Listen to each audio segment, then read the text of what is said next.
नमस्कार। आज की इस परिचर्चा में मैं प्रोफेसर डॉक्टर सरोज व्यास आपके साथ उपस्थित हुई हूँ निर्देशन एवं परामर्श के उभरते क्षेत्रों को लेकर के। गत जितने भी हमारे व्याख्यान रहे हैं उसमें निर्देशन एवं परामर्श पर हमने विस्तृत चर्चा करी है। आज का जो हमारा ये व्याख्यान है वो निर्देशन के प्रतिमानों पर आधारित है। जब प्रतिमानों की हम बात करते हैं तो सबसे पहले हमें ये समझना होगा कि निर्देशन के प्रतिमान है क्या। निर्देशन प्रक्रिया की सफलता उसके लक्ष्यपरकता पर निर्भर करती है। उसकी संपूर्णता एवं उद्देश्य पूर्णता को प्रत्येक क्रम में बनाए रखने के लिए प्रतिमान विकसित किए गए हैं। सर्जर एवं स्टोन ने अपनी पुस्तक फंडामेंटल ऑफ गाइडेंस में निम्नांकित प्रतिमानों को दर्शाया है, जिस पर आज हम विस्तृत चर्चा करेंगे। फ्रैंक पार्सन का प्रतिमान, सबसे पहले हम बात करेंगे फ्रैंक पार्सन का प्रतिमान की। ये एक प्रसिद्ध दार्शनिक और साथ ही साथ में मनोवैज्ञानिक के साथ गाइडेंस एंड काउंसलर यानी परामर्शदाता और निर्देशन करता रहे हैं। इस प्रतिमान की प्रमुख विशेषता व्यवसाय की आवश्यकता के अनुसार व्यक्ति की विशेषताओं का आकलन करता है। पार्सन का विश्वास था कि व्यक्ति को व्यवसाय संतुष्टि तभी हो सकती है जब यह उसकी रुचि और योग्यता अनुरूप हो। उनके अनुसार व्यक्ति के व्यवसाय चयन हेतु एक अनुभवी व्यक्ति की सहायता की आवश्यकता होती है। यह अनुभवी व्यक्ति और परामर्श प्रार्थी की सहायता निम्न तथ्यों की विश्लेषण पर आधार पर करते हैं। देखिए, सबसे बड़ी बात जो यहाँ पर फ्रैंक पार्सन ने निर्देशन के प्रतिमानों में कहा है वो ये कहा है कि व्यवसाय जो है वो व्यक्ति की रुचि और योग्यता के अनुसार होना चाहिए। अब बात कर रहे हैं कि किस प्रकार से परामर्श प्रार्थी की सहायता किन तथ्यों के आधार पर या किस आधार पर की जा सकती है। सबसे पहले व्यक्ति का विश्लेषण, यानी जिसे हम परामर्श दे रहे हैं, जिसे हम निर्देशन दे रहे हैं, उस व्यक्ति का विश्लेषण किया जाना आवश्यक है। विश्लेषण के बाद व्यवसाय का विश्लेषण यानी व्यक्ति का विश्लेषण हो गया। फिर व्यवसाय का विश्लेषण यानी कौन से व्यवसाय के लिए उसे निर्देशन दिया जाता है, उसे परामर्श दिया जा रहा है। दोनों विश्लेषणों के मध्य संगति तथा अंतर्विरोध का निरूपण है। यानी दोनों संगति यानी व्यक्ति में संगति और अंतर्विरोध का मतलब हो गया यहाँ पर कि रुचि और बुद्धि लब्धि। मान लीजिए कि किसी व्यक्ति की रुचि किसी और कार्य में है लेकिन उसकी बुद्धि लब्धि उस जो एक वो चाहता है उस व्यवसाय के मापदंडों पर खरी नहीं उतरती है। तो इस प्रकार से व्यक्ति का विश्लेषण, व्यवसाय का विश्लेषण और दोनों विश्लेषणों के मध्य संगति यानी कितना उनमें हम ये कहेंगे कि कितना मेल है और कितना अंतर्विरोध है, इसका भी निरूपण किया जा सकता है। निर्देशन प्रक्रिया के अंतर्गत व्यक्ति के आत्मविश्लेषण शक्ति और क्षमता के विकास का प्रयास किया जाता है। इस प्रक्रिया में उसे उद्योगों व्यवसाय के परिदर्शन हेतु भेजा जाता है ताकि वह यथार्थ से परिचित हो सके और निर्णय ले सके। फ्रैंक पार्सन का ये प्रतिमान सहज और उपयोगी लगता है, लेकिन वैज्ञानिकों ने इसकी आलोचना भी की है। यानी किस प्रकार से कि जो व्यक्ति जिसे आपने जिसका रुचि और योग्यता के अनुसार यदि हम उसका परामर्श प्रार्थी को परामर्श देते हैं तो उसमें उसे जिन व्यवसायों में जिन उद्योगों में उसकी रुचि है उन स्थलों पर भेजा जाएगा और वहां जाकर के वो देखेगा कि उसकी यथार्थता क्या है और किस प्रकार से वहां कार्य होता है, क्या उसकी क्षमता है या अभी नहीं। तो ये निर्णय लेने में उसे सफलता रहेगी। ये प्रतिमान हालांकि काफी सहज और उपयोगी है, फिर भी वैज्ञानिकों ने इसकी आलोचना की है। अब आते हैं ब्रीवर का प्रतिमान। ब्रीवर की पुस्तक एजुकेशन एंड गाइडेंस द्वारा उनके इस प्रतिमान की जानकारी प्राप्त होती है। ब्रीवर ने 1916-17 में हार्वर्ड विश्वविद्यालय में अध्यापन का कार्य किया। यानी 1916 और 17 में उन्होंने हार्वर्ड विश्वविद्यालय में वो अध्यापक थे। तदुपरांत कैलिफोर्निया विश्वविद्यालय में व्यावसायिक शिक्षा एवं व्यावसायिक निर्देशन पाठ्यक्रम का अध्यापन कार्य किया। यानी 1916-17 में पहले अध्यापन करवाने के बाद हार्वर्ड में, उसके बाद वो कैलिफोर्निया विश्वविद्यालय में चले गए और वहाँ पर उन्होंने व्यावसायिक शिक्षा और व्यावसायिक निर्देशन का जो सिलेबस है, जो पाठ्यक्रम है, उसका अध्यापन करवाया। ब्रीवर ने माध्यमिक विद्यालयों में निर्देशन के कार्य करने पर बल दिया और शिक्षा के माध्यमिक स्तर पर परामर्शदाताओं को तैयार करने के कार्य को प्रमुखता प्रदान की। यानी माध्यमिक स्तर पर निर्देशन कार्य का और साथ ही साथ परामर्शदाताओं को तैयार करने के लिए उन्होंने प्रमुखता से कार्य किया। निर्देशन को स्पष्ट करते हुए ब्रीवर ने लिखा है, निर्देशन को बहुधा गलत ढंग से समझा जाता है। इसे आत्मनिर्देशन के रूप में ही ढंग से जाना जा सकता है। इसे अभियोजन, सुझाव, निर्देशन करने तथा किसी के उत्तरदायित्व निभाने के रूप में लेना भ्रामक है। यानी निर्देशन को क्या गलत ढंग से समझते हैं, जबकि ये क्या है, आत्मनिर्देशन के रूप में है। यानी सुझाव, निर्देशन और किसी का उत्तरदायित्व निभाने के, ऐसा नहीं है। ये ऐसा अगर समझते हैं तो ये भ्रम लगता है। माध्यमिक विद्यालयों के अपने अनुभवों के आधार पर ब्रीवर ने कहा कि निर्देशन बालकों को समझने और संगठित करने वाला कार्य है। इस धारणा के पीछे ब्रीवर का स्पष्ट विचार था कि शिक्षा का उद्देश्य बालक को अर्थपूर्ण जीवन के लिए तैयार करना है, जिससे वे ज्ञान तथा बुद्धि के लक्ष्य को प्राप्त कर सके। इस प्रकार शिक्षा एवं निर्देशन का दोनों ही वरन परस्पर संबंधित पूरक प्रक्रियाओं के रूप में अस्तित्व है। यानी जो माध्यमिक स्कूलों में जो बालक बालिकाएं पढ़ते हैं, उनको समझने और संगठित करने का कार्य है। क्या कार्य है? निर्देशन। और इसके पीछे धारणा सीधी सी थी कि बालक अर्थपूर्ण जीवन, यानी जो शिक्षा बालक प्राप्त कर रहा है, उस शिक्षा से उसे रोजगार, व्यवसाय मिलने चाहिए। इस प्रकार से शिक्षा और निर्देशन को उन्होंने दोनों ही मान के एक दूसरे का पूरक और एक दूसरे का अस्तित्व के रूप में माना है। ब्रीवर महोदय ने निर्देशन प्रतिमान का प्रतिपादन करते हुए 7 मानकों का उल्लेख किया है। वो 7 मानक कौन कौन से हैं, अब हम इस पर चर्चा करेंगे। पहला जो उनके द्वारा निर्देशन का प्रतिमान प्रतिपादित किया गया, वो था निर्देशन प्रार्थी लेने वाले को, यानी कौन निर्देशन प्रार्थी कौन, यानी विद्यार्थी को किसी समस्या का समाधान, कार्य विशेष के संपादन तथा लक्ष्य की प्राप्ति हेतु ही निर्देशन प्रदान किया जाता है। यानी जिसे निर्देशन चाहिए उसकी समस्या क्या है और कार्य का संपादन वो कैसे करे और लक्ष्यों की प्राप्ति कैसे हो, इसके लिए निर्देशन दिया जाता है।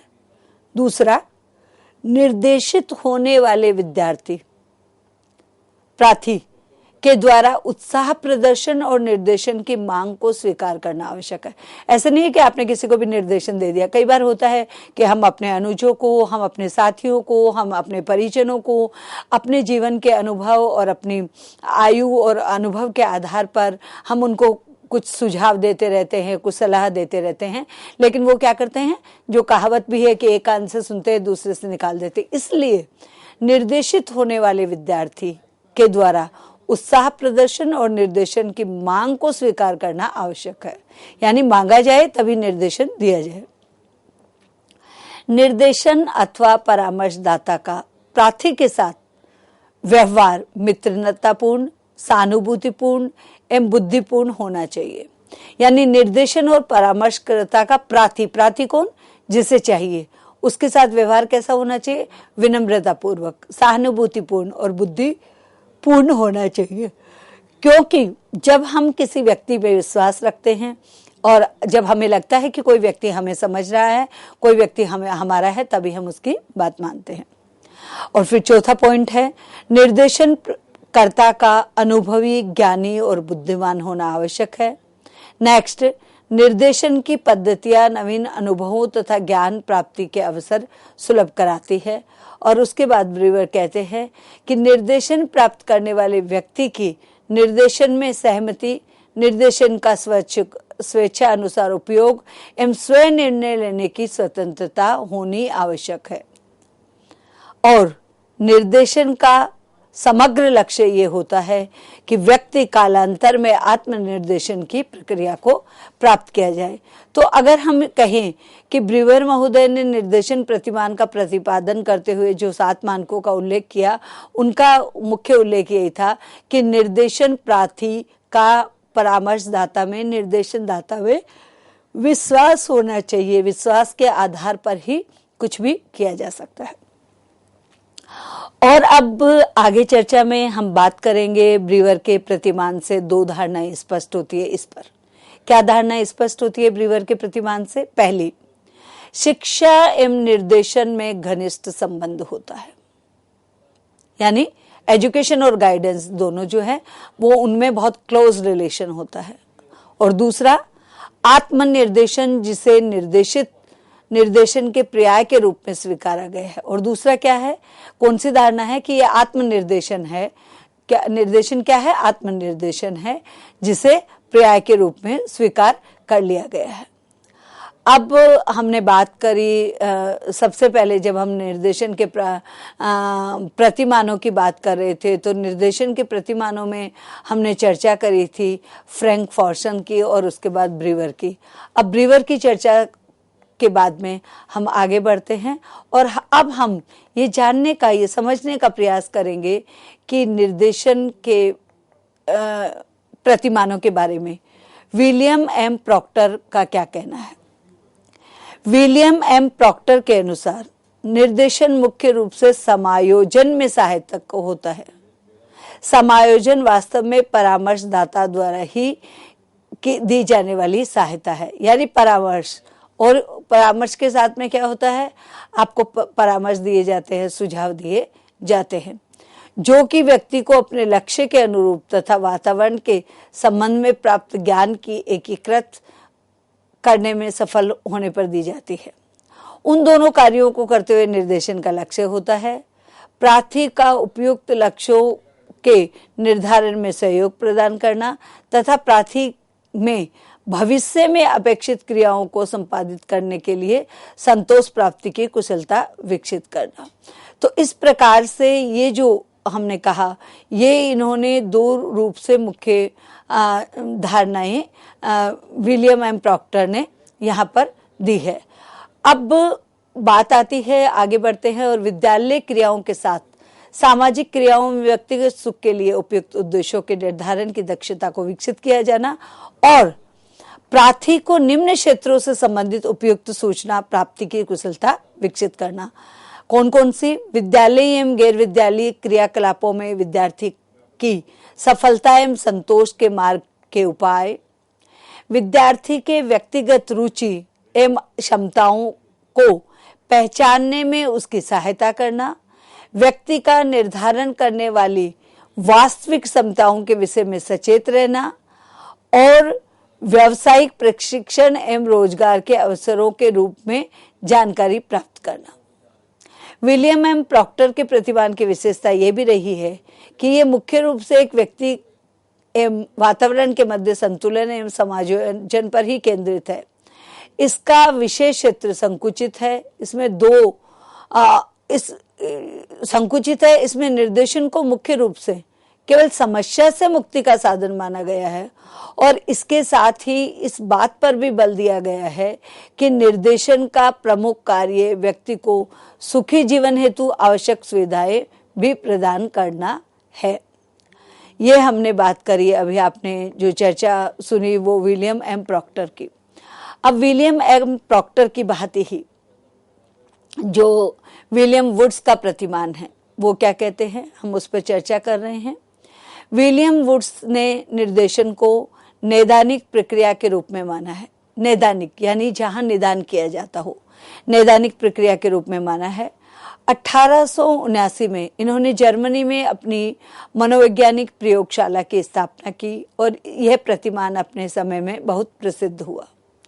क्यों प्रसिद्ध हुआ, यह भी निश्चित रूप से जिज्ञासा होगी मन में जानने की कि ऐसा क्या था कि ये काफी प्रसिद्ध हुआ।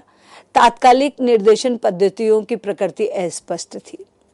इसमें व्यक्ति समग्र आंतरिक विश्लेषण को केंद्रीय महत्व दिया जाता था। दूसरा, निर्देशन के क्षेत्र में संगठनात्मक व्यवस्था को जन्म देने का कार्य इसी प्रतिमान में हुआ। और उसके साथ में क्या हुआ, विलियम एम के प्रॉक्टर में जब हमने बात करी तो उनका ये था कि वहाँ आवश्यक सुविधाएं भी प्रदान की जाएगी। ऐसे ही विलियम वुड्स जो है उन्होंने भी अपना निर्देशन के लिए एक प्रतिमान दिया है, और उनके प्रतिमान में है कि विलियम वुड्स ने निर्देशन को नैदानिक प्रक्रिया के रूप में माना। 1879 में उन्होंने जर्मनी में अपनी मनोवैज्ञानिक प्रयोगशाला की स्थापना की। यह प्रतिमान अपने समय में बहुत प्रसिद्ध हुआ क्योंकि तात्कालिक निर्देशन पद्धतियों की प्रकृति अस्पष्ट थी। तात्कालिक यानी उसी समय जो निर्देशन की प्रकृति पद्धतियां थी वो बहुत ही अस्पष्ट थी। इसमें व्यक्ति के समग्र आंतरिक विश्लेषण को केंद्रीय महत्व दिया गया था। दूसरा, निर्देशन के क्षेत्र में संगठनात्मक व्यवस्था को जन्म देने का कार्य भी इसी प्रतिमान में हुआ। प्रतिमान की प्रमुख विशेषताएं क्या क्या थी, इस पर बात करेंगे। निर्देशनात्मकता, दूसरी सलाहकार, तीसरी प्रशासनिक, चौथी चिकित्सा समूह में निर्देशन क्रियाओं का वर्णन, और पांचवी विद्यार्थियों को सर्वांगीण एवं लाभ से पढ़ने का लक्ष्य। ये कुछ मुख्य जो विशेषताएं थी वो हमारे विलियम वुड्स का जो प्रतिमान है उसमें दी गई, और इस प्रतिमान में बताया गया कि किस प्रकार से इनको किया जाएगा और किस प्रकार से ये समझी जाएंगी। अब विशेषताएं जो है, प्रतिमान की प्रमुख विशेषताएं क्या क्या थी। निर्देशात्मकता यानी किसी को सुझाव देना, सलाह देना, आवश्यकता है या नहीं है, प्रार्थी चाहता है या नहीं चाहता है, हम जिसे दे रहे हैं वो सुन रहा है या नहीं सुन रहा है, उसका कोई मुख्य लक्ष्य नहीं है और कोई आउटकम भी नहीं है, लेकिन निर्देशात्मकता है, यानी इस प्रतिमान में निर्देशन दिया ही जा रहा है। दूसरा होता है सलाहकार होता है कि जो एक व्यक्ति अपने ज्ञान और अनुभव के आधार पर दूसरे को सलाह देता है कि अमुक काम करना चाहिए, अमुक काम नहीं करना चाहिए। जैसे दैनिक जीवन की यदि हम बात करते हैं तो सुबह देर तक नहीं सोना चाहिए, शाम को बहुत लेट तक नहीं जगना चाहिए, समय पर भोजन करना चाहिए, प्रतिदिन स्नान करना चाहिए और अपने आराध्य देव की स्तुति करना चाहिए। तमाम आदि अपने देश के जो मूल्य हैं, आपके लक्ष्य हैं, आपके आदर्श हैं, इनका सबको पालन करना चाहिए। दूसरा है सलाहकार। सलाह, मान लीजिए कि मुझे किसी भी चीज में मुझे किसी भी एक चीज में मान लीजिए कि मुझे सलाह चाहिए, मैं चाहती हूँ कोई काम करना चाहती हूँ, मान लीजिए कि मैं किसी कोर्स में नामांकित होना चाहती हूँ और उस कोर्स में नामांकित होने के लिए मुझे सलाह चाहिए कि मुझे इस कोर्स में नामांकित होना चाहिए या नहीं होना चाहिए, यदि मैं होंगी तो मुझे इसके आउटपुट क्या रहेंगे, मुझे अपने व्यावसायिक कैरियर में इसका क्या सहयोग मिलेगा, आदि आदि। तो जब हम किसी एक अनुभवी व्यक्ति, दक्ष व्यक्ति और जो ज्ञान में हमसे ज़्यादा अधिक परिपक्व है, उससे जब हम सलाह लेते हैं, सजेशन लेते हैं, तो वो सलाहकार, ये भी एक प्रतिमान की विशेषता है। फिर है प्रशासनिक में आता है कि जो परामर्श प्रार्थी है वो प्रशासनिक प्रतिमान की ये है कि आपने आदेश दे दिए, आपने निर्देश दे दिए, है ना। एक लीडरशिप है, एक समुदाय है जो लीडर है और एक व्यक्ति है जो लीडर है, और वो आपको प्रशासनिक यानी आपको ऑर्डर दे रहा है, आपको निर्देश दे रहा है, आपको आदेश प्राप्त किए जा रहे हैं कि आपको ऐसा करना है। सलाह नहीं है, यहाँ पे मांगी नहीं गई है, दी जा रही है। निर्देश में सुझाव नहीं है, यहाँ क्या है, प्रशासनिक है, यानी वहां पे आपको आदेश और निर्देश दिए जा रहे हैं। फिर है चिकित्सा समूह में निर्देशन क्रियाओं का विभाजन, यानी चिकित्सा में अलग अलग है, वहाँ निर्देशन क्रियाओं का विभाजन करना। मेंटल इलनेस है, फिजिकल इलनेस है, या फिर आपकी मान लीजिए कोई किसी और तरह की आपको व्याधि है तो वहाँ निर्देशन क्रियाओं का विभाजन।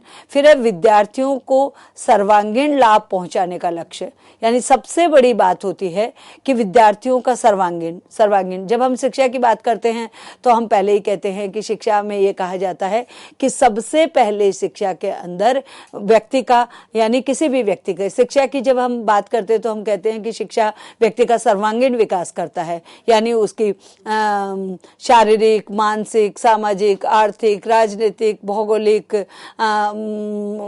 मानसिक, संवेगात्मक, आध्यात्मिक, हर तरह का उसका विकास होता है और उसको वहां तक पहुंचाया जाता है। तो विद्यार्थी के सर्वांगीण लक्ष्य तक पहुंचाने का, उसके जितने भी लक्ष्य हैं उनको पहुंचाने का काम किया जाता है। तो इस प्रकार से हम जो आज बात कर रहे हैं निर्देशन में जो हमारे उभरते प्रतिमान है, इस विषय पर हम विस्तृत चर्चा कर रहे हैं और इस चर्चा को हम आगे भी चर्चा में भागीदारी हम करते रहेंगे, इसी विषय पे चर्चा करेंगे और आगे बाकी जो प्रतिमान है वो क्या कहते हैं इस पर हम बात करेंगे। धन्यवाद।